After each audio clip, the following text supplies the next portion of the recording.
All right, everyone. I'm excited to have us have another class together. And I am going to change my name to Rabbi Jonathan Klein, Temple Beth L. Bakersfield. Okay, so we're in the midst of our class in which we have been discussing for the last few weeks. We've really been focused on counting the Omer, and then we thought we would pivot over to some of the prayers that have to do with seasons changing, because as we know, the seasons are changing right now in real time. And specifically, I thought it would be great for us to explore uh, this prayer known as Tefillat Hatal, which means the prayer for dew. Uh, Dew meaning the moisture in the air to hold over plants. We know that plants need moisture. They can't just dry out. That comes to a real head uh, during Sukkot when we hold the lulav and etrog together, and on the lulav is the arava, the willow branch that if you leave it out of water for a day, and now those have to really be wet. Um, then it dries up, it shrivels up and dies, and just turns to little flakes. Uh, but when it comes to the summer months, we also need moisture, and so there's a prayer that we have called Tefillat Hatal or Tefillat Tal, which is recited starting on the first morning of Pesach, Passover. And it takes place in traditional circles during a time called the Musaf prayer. We know that Musaf is this additional, which is what Musaf means, additional Amidah that's said at the end of the morning service to symbolize this extra offering that was brought on Passover for the sake of the ancient temple practices regarding korbanot, offerings that were going to God. And so in the Musaf prayer, which is a substitute prayer service for the actual worship that would have happened in the temple, that is the offering of animals on the altar, we have a prayer service that has a special insert on Passover, the first day of Passover. And this really is marking the conclusion of rain season in Israel. And it seems appropriate. We just 2 weeks earlier had a prayer when we heard the blossoms were generated. That the seasons had changed. It was now the month of Aviv, which is Nisan, which is Passover, right? In the month of Nisan, we have Passover happening. And it is also Aviv. That month of Nisan is also called Aviv, which means spring. So we're now entering the spring season on Passover, and we mark it with the reality that maybe rain is less prevalent during this season. And we know that we have this tradition of saying April showers bring May flowers, but in Israel, perhaps it would be more likely March showers bring April flowers. It seems that's the way it is, that Nisan, we have a special blessing. My son loves to talk about how there's like four blessings that are only said once a year. And one of those four is the blessing for blossoms. So we see that the seasons are changing. The calendar is acknowledging that, and our prayer service acknowledges that with Tefillat Hatal. Again, said during Musaf, and it marks the end of our season. This special prayer is said to be written by Rabbi Elazar Hakalir, who was a teacher, a medieval, actually kind of early, I think he might be more like 10th century thinker. And his name is embedded in the traditional prayer. Let me open up the prayer and we can look at it together. Let's see. I guess we lost Irvin. The only problem that we have with this particular prayer is that it is, oh shoot. Any questions before I keep going? Because now I need a little bit of a stall. For some reason I've lost the the prayer. So anybody want to have any questions that you want to generate while I regenerate this? I You am had here. I can hear something you. that I want Ah, to piggyback on what Pamela said on Friday, that Israeli weather and California weather are so similar. So I think even though there is that saying about April showers and so on, Israel and California, we don't really experience it. So we do need the towel. We do need the dew. we definitely need that moisture, and without it, things just absolutely dehydrate. So absolutely. Yeah. I'm going to share screen. I don't think it's going to be particularly satisfying because this prayer is not um, translated here. But let's see how we do with this. Anyway, so it appears this prayer for dew, and maybe I should, we'll talk about the prayer for rain, actually, the more robust one, shortly, maybe next week. Or maybe this will take us a little bit more time. Can you see the screen now? So, as it says here, during the Amidah, see, it says, Potchin ha'aron, one opens the ark.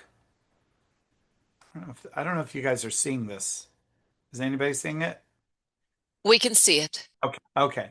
So it says Potchin one opens the ark, and it says Baruch atah, and there's no vowels on this. Baruch atah v'chule, meaning Baruch atah, the beginning of the Amidah. V'chule means sort of etc. Ad umoshia umagen. Okay, so umoshia umagain, that is the you know those words from the Avot prayer, right? Melech ozer umoshia umagain. But instead of then reciting Baruch atah Hashem magain Abraham, we have this insert that says a liturgical poem. It says Bidato Abia Chidot. Uh, with this, I'm going to use the translation from the Art Scroll Nusach Sephard. With his consent, I shall speak of mysteries. Bitamzu bezu bital lahachavdot. Um, I'm sorry, Ba'amzu. With this nation, among this people, through this prayer of may they be exultant by the dew.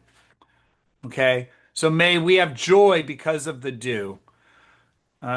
Dew, tal, dew. So the word for dew is tal, just to be clear here. Right? Dew, bringing joy to valley and its herbage. Deshe is like green or plants or I guess grass, really. Grass.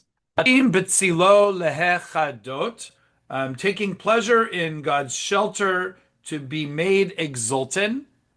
Betzilo meaning in God's shade, right? In God's shade or shelter. Ot yaldut tal hagen litodot, a a symbol or a letter, a sign of youth. Do uh, to guard the generations.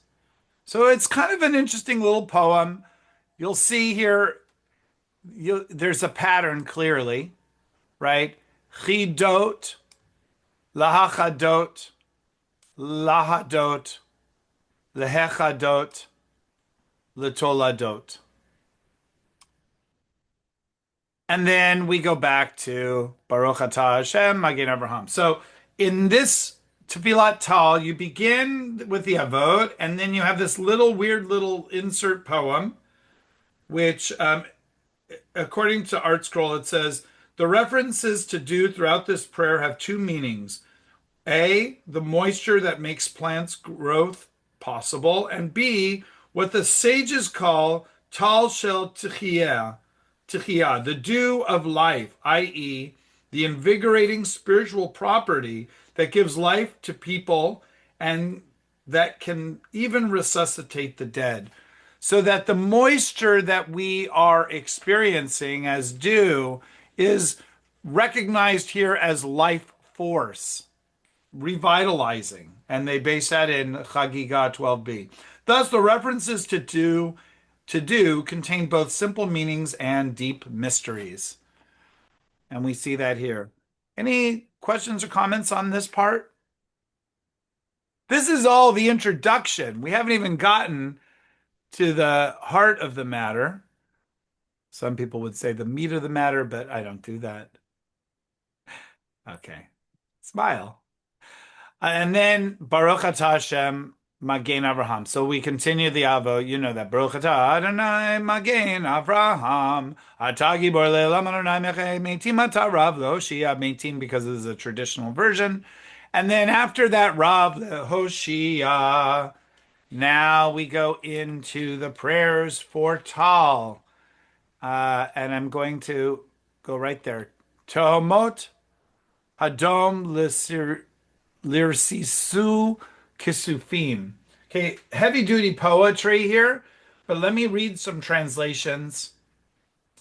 The depths of the footstool yearn for his droplet, and every lush meadow yearns for it.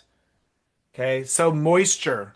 Uh, the depths of the footstool yearn for his droplet. What is the footstool?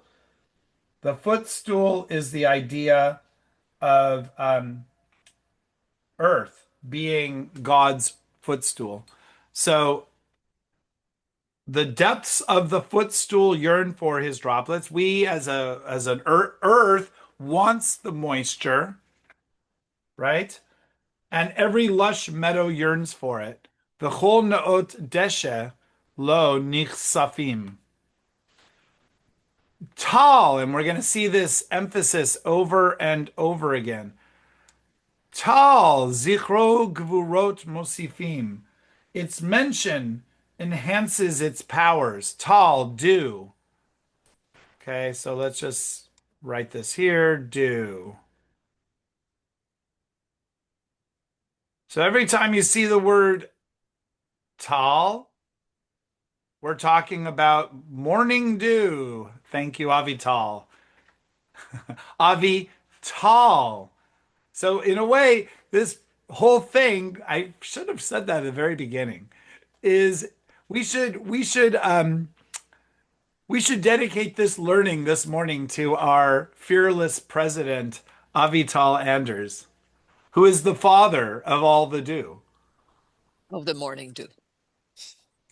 Yes. Well, not the other kind of dew. Okay. Tal zichro gvurot musifim, right? Tal, its mention, its remembrance adds strength, right? Whose strength? God's strength. Chakuk bigishat musafim. Okay, you see the rhyming here.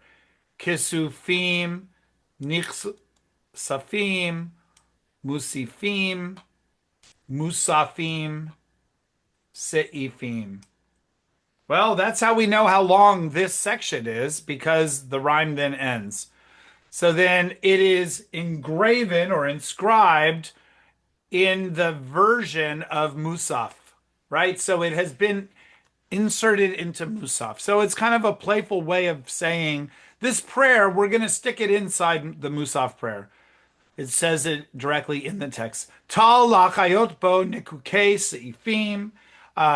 Tal, here we go again, tal, to give life or vitality with it, to the nikukei seifim, with those who are buried in the clefts of rocks. And the footnote on this says, as noted above, the dead will be resuscitated with a spiritual force referred to as dew. In ancient Israel, it was common to bury the dead in openings carved out of solid rock, thus the reference to clefts of rocks. Yes, if you go to what's called an ossuary, there are places like, what is the name of that place?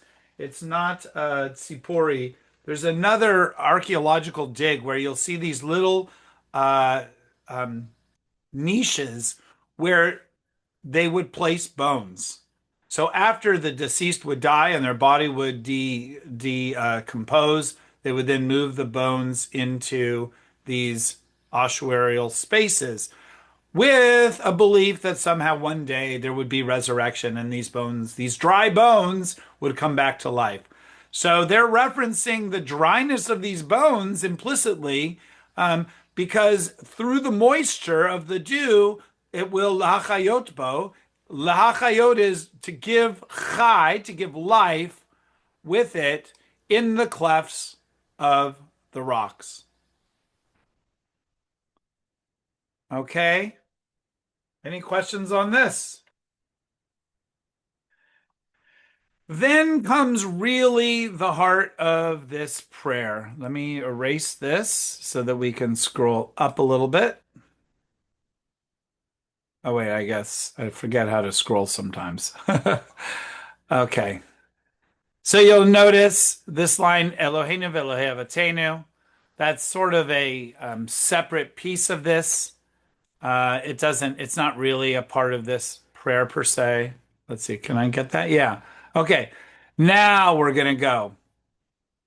Now we have a whole bunch of sections that have tal, tal, tal, and each one of these sections ends with the word bital, bital. And yes, if you were to scroll up, you'll see it again. Let me do that. One more bital. Okay, so these are the stanzas of the poem. Tall, do, it says out loudly. Get ten lirtzot artsach. Oh, and you can also see we're gonna have that poetic structure again. Artsach, biditzach, lahafritzach, cheftzach, pitzal. And then it's gonna change to meuteret, letiferet, noteret, ateret, pital. Brucha, bracha, chashecha, mishucha.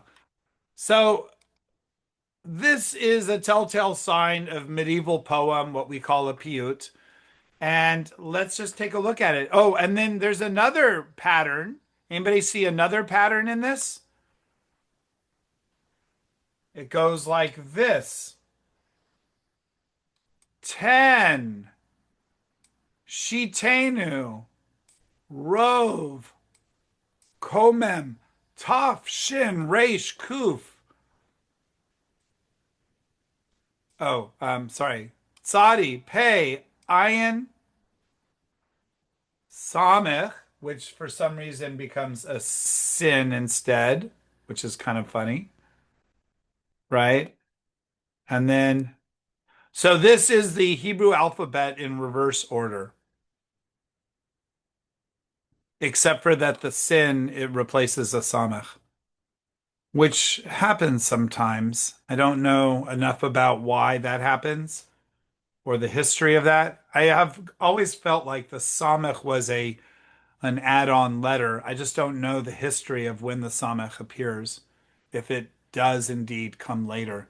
We have that in other words. Uh, and of course, right now I'm going blank. But anyway, so there's that pattern in here as well.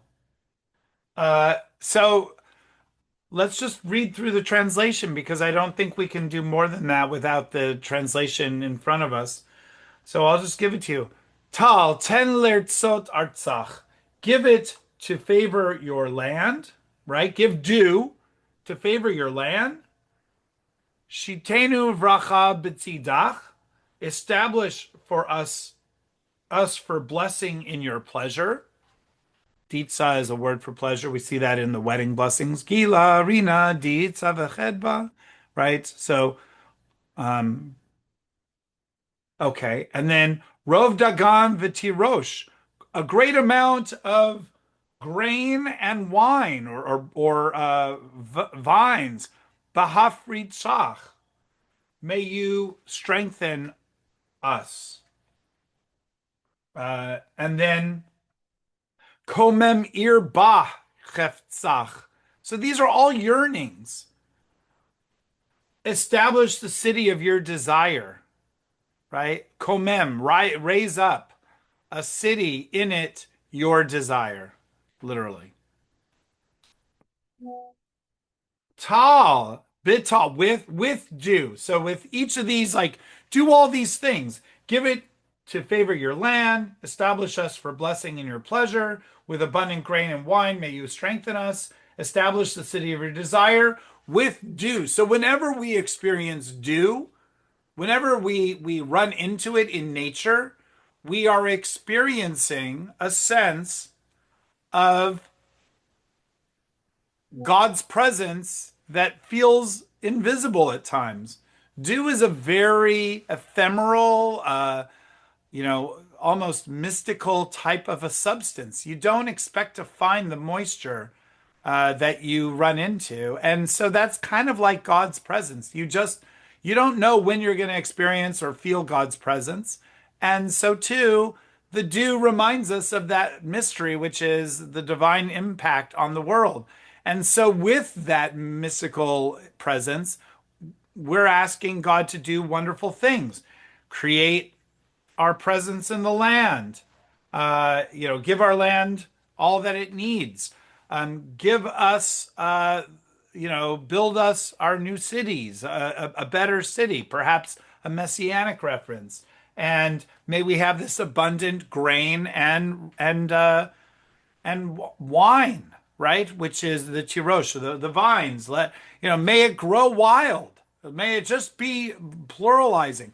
Behafritzach, the same word as ufaratzta, spread out. May it yours will be your spreading out, something along those lines. All of it bital through the dew, with as a result of the dew. Okay. Tal tzaveshana tova umeuteret, command a good year that is crowned. Pri haaretz la gaon ultif eret. May the fruit of the earth have pride for pride, ga'ava, ula tiferet, and splendor. We know this word tiferet. It's one of the sfirot. We just a few weeks ago had the week of tiferet in our Omer count. So again, may the fruit of the earth become the pride and splendor. Ir kisuka noteret, a city like a covering, an extra covering. Um, Although this translation says the city deserted like a sukkah. I don't know why it would say deserted or deserted, maybe? How do you spell desert? Isn't it the same as dessert? I don't know. But it's An famous. extra S. Dessert has two S's because you want an extra helping. Well, I mean dessert. To desert, like to leave, not that kind of dessert. To be a deserter. But I appreciate the joke, It's spelled the same. It's Yeah. not a joke. It's how I spell. Avi. That works too. Yeah, so it is spelled the same. So an extra to, but they have in this translation in Art Scroll dessert, and not the kind that Avital's talking about. And it says CF verse 1:8 in Isaiah. So we could go back and look at Isaiah chapter 1 verse 8, but I think we can keep going for now. A city like a sukkah that is deserted, perhaps. Simah biyadcha ateret. Place a crown upon it, I think is what they're saying. Simah. So put it, meaning ear. A city is a feminine word. Put it in your hand, a crown. Or in other words, place a crown upon the deserted city. I guess that's why they use that instead of extra. Noteret should be extra, but I guess in this context it means deserted. So, in other words, this is a prayer of yearning again and again and again. Do all these things betal with the do. Any questions or comments on that stanza? And you see the punctuation again and again. Tal, etc., etc., etc., etc., etc. Bital. So you start each stanza with tal, and you end each stanza with bital. Do with do. Tal nofef ale eretz brucha.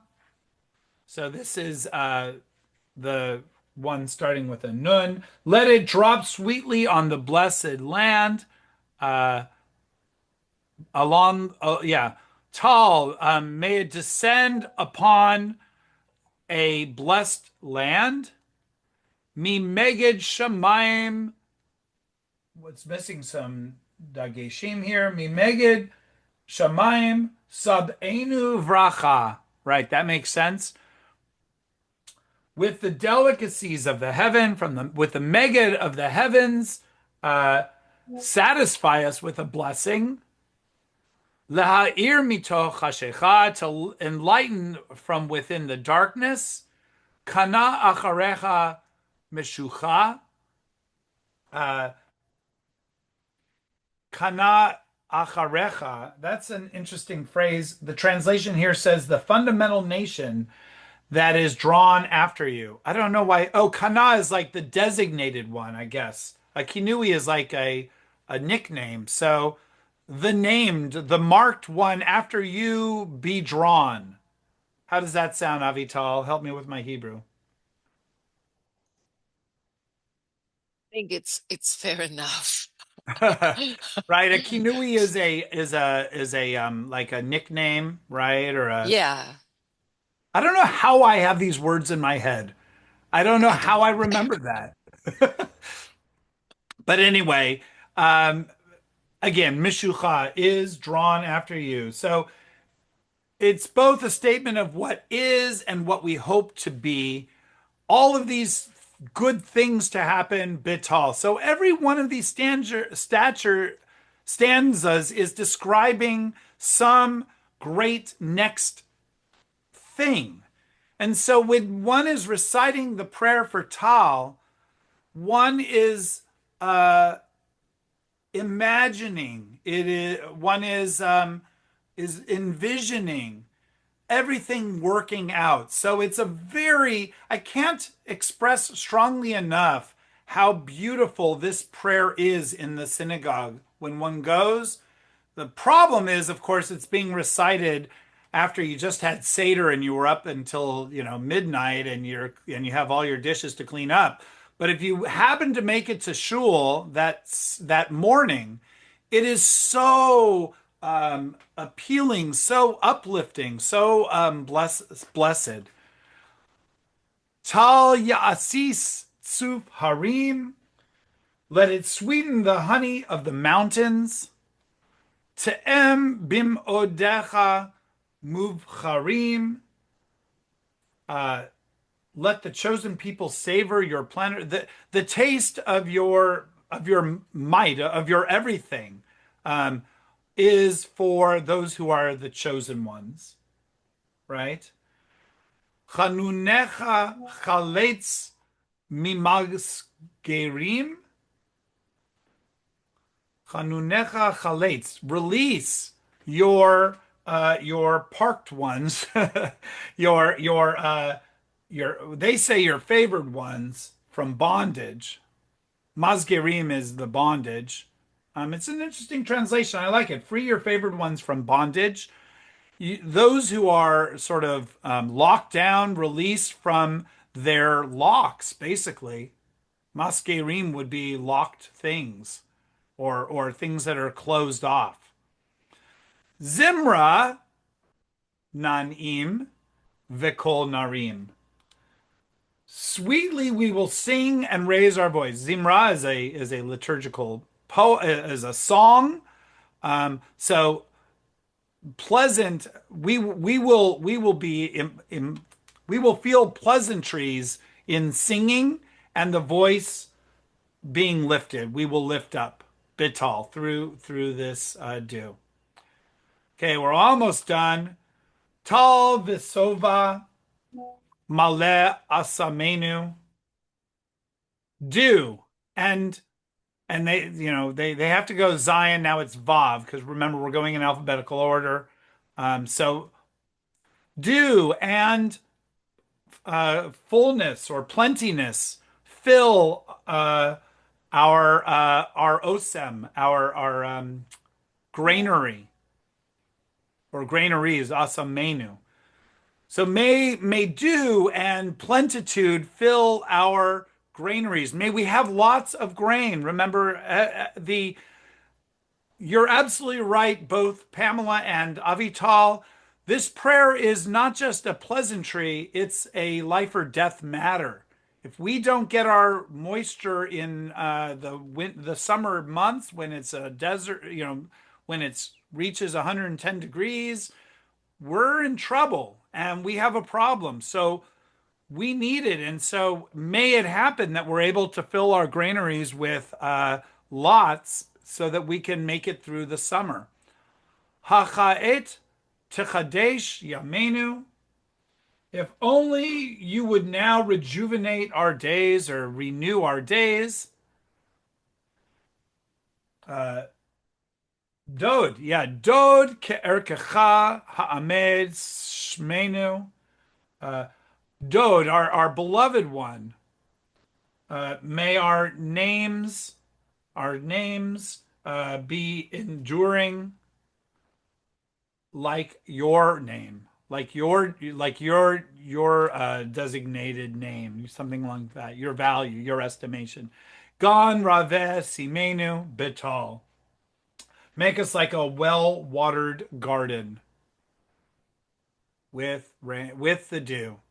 Last one. Look, now we're at Dalit, Gimel, Bet, and then there seems to be a lot of chatter here with Aleph, Aleph, Aleph, right?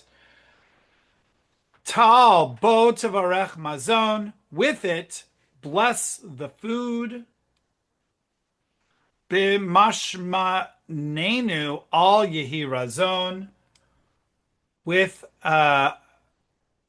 in our abundance, with our fullness, let it may there be no starvation or scarcity.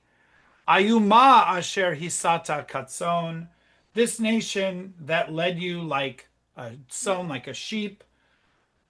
Ana tafek la ratzon. That's the line. That's the final line. Please fulfill her desire or her wishes, her needs. Bital with do. So that's the essence of it. I'm going to put off the next part because we've already gone over time, but I definitely want us to look at the last part because I even have a song for it. Any questions or comments or things that you want to raise? I see there's something in the chat window. I'm not sure what it says. Oh, it just says, have a good day. Okay. Yes, Sylvia. So I found it in Siddur Sim Shalom and on 219, if anyone is listening and has a copy. And they translated it and they made it rhyme. So do precious dew unto your land forlorn, pour out your blessing in your exaltation, strengthen us with your ample wine and corn, and give your chosen city safe foundation. So That's very forlorn sweet. exaltation. Yeah. Yeah, the whole thing is very sweet. But most of the time it's not really read in English, but if someone's following along, it's In nice. many Do you in think this? many conservative synagogues, especially West Coast conservative, will read English instead of Hebrew. The East Coast tends to be a little more traditional. When they read Torah on the East Coast, it's not uncommon to have a full Kriya instead of the triennial. West Coast is very triennial, and that's there's differences in those two coasts. The East Coast is kind of more struggling with their place with Orthodoxy, but the rhyming thing happens in a lot of prayer books that are part of the conservative movement. They believe that all translation is just that, it's translation. So getting word for word accuracy, so to speak, is kind of a mistake. I mean, the study of translation is its own universe. There's a famous translation of the Bible by Buber and Rosenzweig together that gets to this point that you're interpreting, but automatically, every time you do a translation, you're making an interpretation. So part of what's happening in the conservative movement is a recognition that if we follow the spirit of the word, then we can also reclaim the poetry or the poetic efforts that are made in the Hebrew. So if we do a literal translation like ArtScroll does, we lose this whole level of the intent of the author to show their erudition with words to create a beautiful, end rhyme pattern in the words. So I'm of the school that says as long as it's not an obliteration of meaning, then it's not such a bad thing. I support it. Thank you for bringing that out in Siddur Sim Shalom. I did mean to take a look at some of the other translations, but did not get to it. Any other questions that anyone wants to make? Well, then I guess this is a wrap. I'll upload it onto our various pages and I'll put it also on YouTube if I can figure out how to do that. I'll put it on my YouTube if nothing else. Okay? All right. Thank you, everyone, and have a great rest of your day. And don't forget to count the Omer if you're still in the running to do so. Have a good day, Rabbi, everybody. Have a great can you day. stay on after you end the transmission? Absolutely.